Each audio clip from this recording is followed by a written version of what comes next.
भारत की बढ़ती आबादी के साथ एक तरफ देश में लोकसभा और विधानसभा की सीटें बढ़ाने का विचार चल रहा है और दूसरी तरफ कई आदिवासी नेताओं और बुद्धिजीवियों को इस बात का डर सता रहा है कि कहीं झारखंड में आदिवासी सीटों की संख्या कम ना कर दी जाए। यानी जिस अनुपात में लोकसभा और विधानसभा की सीटें बढ़ेंगी, शायद उस अनुपात में आदिवासी आरक्षित सीटों की संख्या ना बढ़े। अगर ऐसा होता है तो ना सिर्फ झारखंड बल्कि पूरे देश में आदिवासी राजनीति की स्थिति और इसका समीकरण हमेशा हमेशा के लिए बदल जाएगा। यही डर इस वक्त धीरे धीरे झारखंड सहित देश के लगभग सभी आदिवासी क्षेत्रों में बहस का मुद्दा बनता जा रहा है। राष्ट्रीय मीडिया के हवाले से ये बात सामने आ रही है कि केंद्र सरकार आगामी मॉनसून सत्र में परिसीमन विधेयक दोबारा पेश करने की तैयारी कर रही है। परिसीमन, जिसे अंग्रेजी में डिलिमिटेशन कहते हैं, यानी लोकसभा और विधानसभा की सीमाओं का पुनर्निर्धारण। कुछ महीने पहले केंद्र की एनडीए सरकार ने नारी शक्ति बंधन से जोड़कर परिसीमन से संबंधित बिल सदन में रखा था, जिसका बहुत जबरदस्त विरोध किया गया। लगभग पूरा विपक्ष, दक्षिण के राज्य और आदिवासी संगठनों का विरोध खुलकर देखने को मिला। दक्षिण के राज्यों में इस बिल की कॉपी तक जलाई गई थी। इसका परिणाम यह हुआ कि मतदान में 528 सांसदों ने हिस्सा लिया, जिनमें 298 ने समर्थन और 230 ने विरोध किया था। 2/3 बहुमत नहीं मिलने के कारण सदन में विधेयक पारित नहीं हो सका। लेकिन कुछ समीकरण फिर से साधे गए हैं, अंकगणित फिर से लगाया गया है।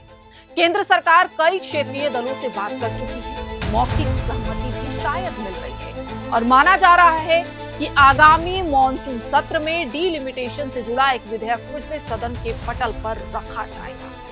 अगर भारत में परिसीमन लागू होता है तो झारखंड पर इसका क्या असर पड़ेगा?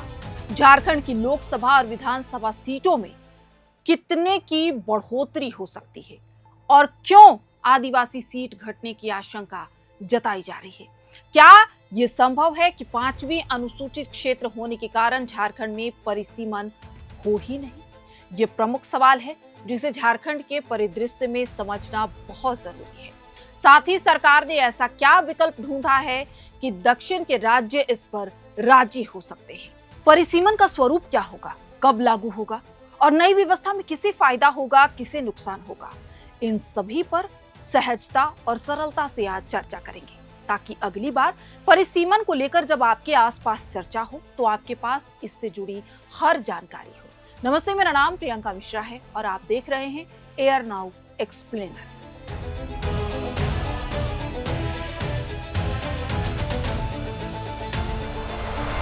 भारतीय संविधान के अनुच्छेद 82 और 170 के तहत यह प्रावधान है कि प्रत्येक जनगणना के बाद परिसीमन किया जाएगा, ताकि देश में प्रतिनिधियों की संख्या यहां की वास्तविक आबादी के अनुपात में हो।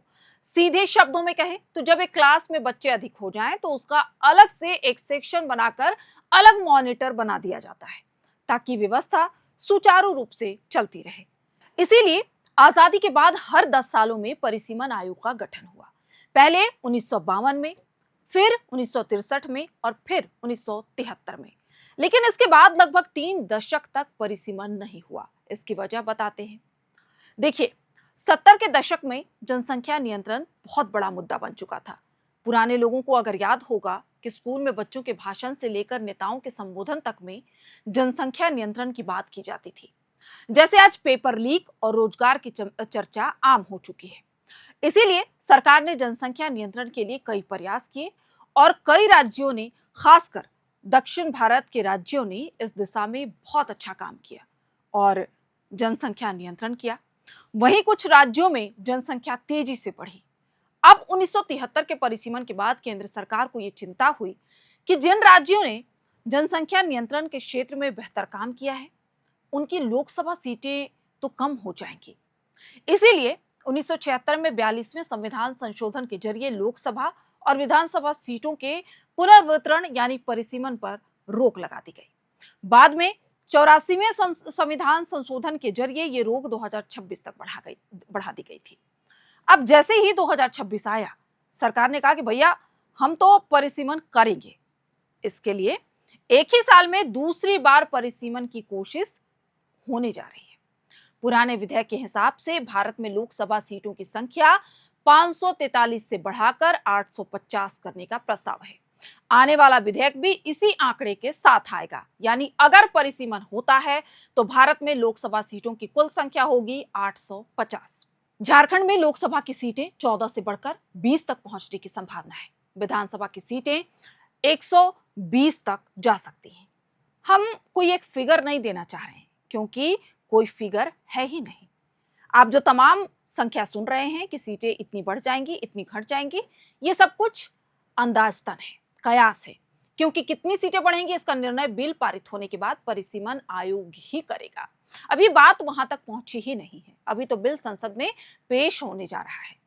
फिर ये चर्चा क्यों हो रही है कि झारखंड में आदिवासी सीटें घट सकती हैं, कम हो सकती हैं? इसका जवाब जनगणना में छुपा हुआ है। आजादी के पहले से लेकर अब तक लगातार देश में आदिवासियों की संख्या कम हो रही है, या फिर इसको ऐसे कहें कि जिस रफ्तार से देश की आम आबादी बढ़ रही है उसी रफ्तार से आदिवासियों की संख्या घट रही है।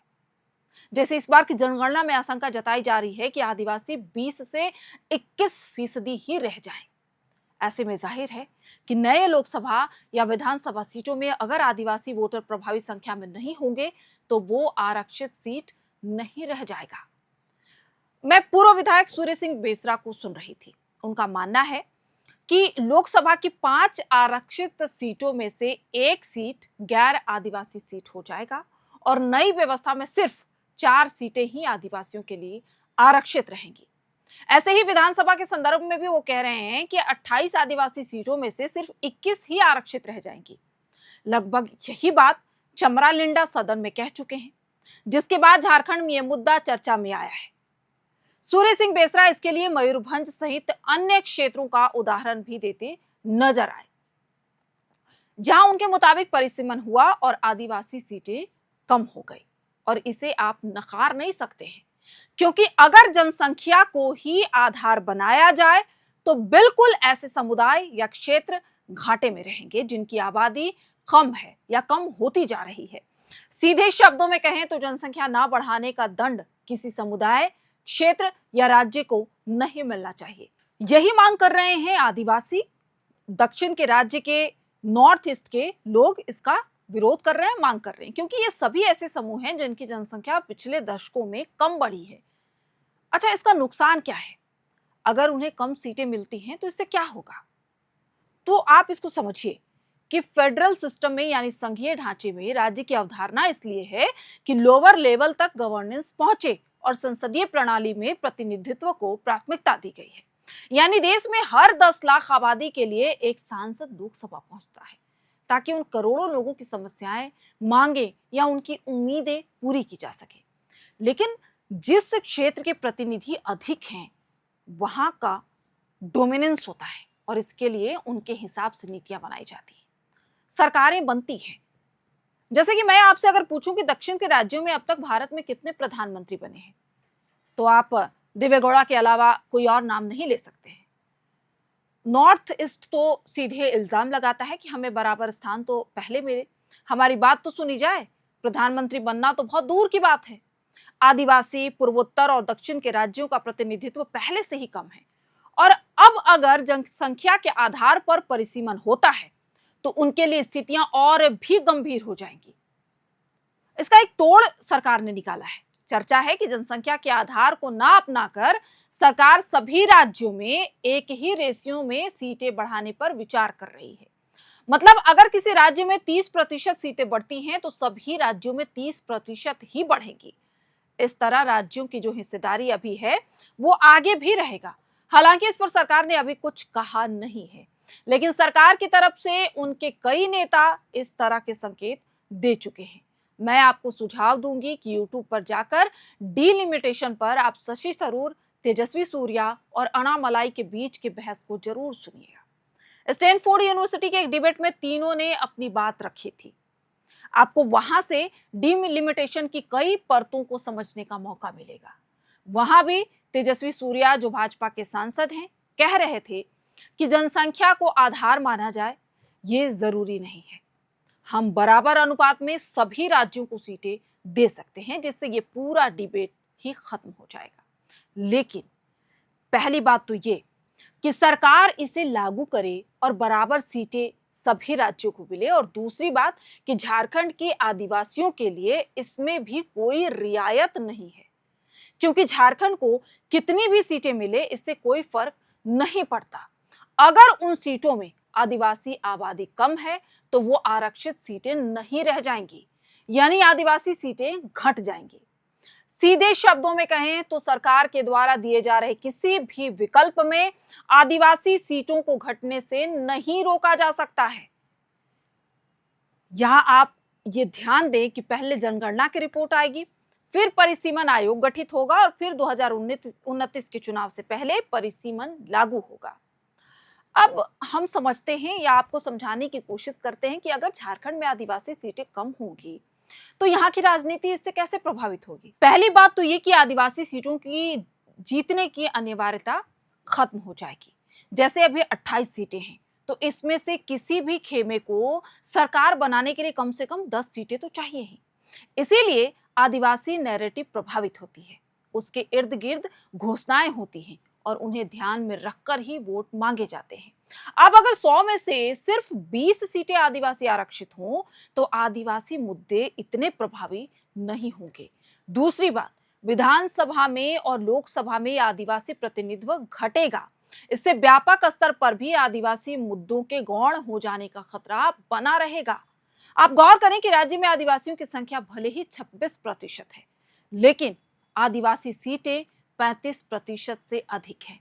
परिसीमन के बाद ये 20% तक आ सकती है। अब सवाल है कि क्या 5वीं अनुसूचित क्षेत्र होने के नाते झारखंड में परिसीमन लागू होने से रोका जा सकता है? ऐसा लगता नहीं है। हालांकि यह सत्य है कि 5वीं अनुसूचित क्षेत्र में राज्यपाल कस्टोडियन की भूमिका में होते हैं और वो केंद्र द्वारा पारित किसी भी नीति, योजना या कानून को यहां लागू होने से रोक सकते हैं। लेकिन ऐसा होता हुआ भी नजर नहीं आ रहा है, और अगर ऐसा होता भी है तो इससे राज्य का नुकसान है, क्योंकि जहां बाकी राज्यों का प्रतिनिधित्व बढ़ेगा, झारखंड में लोकसभा सीटों की संख्या वही रह जाएगी।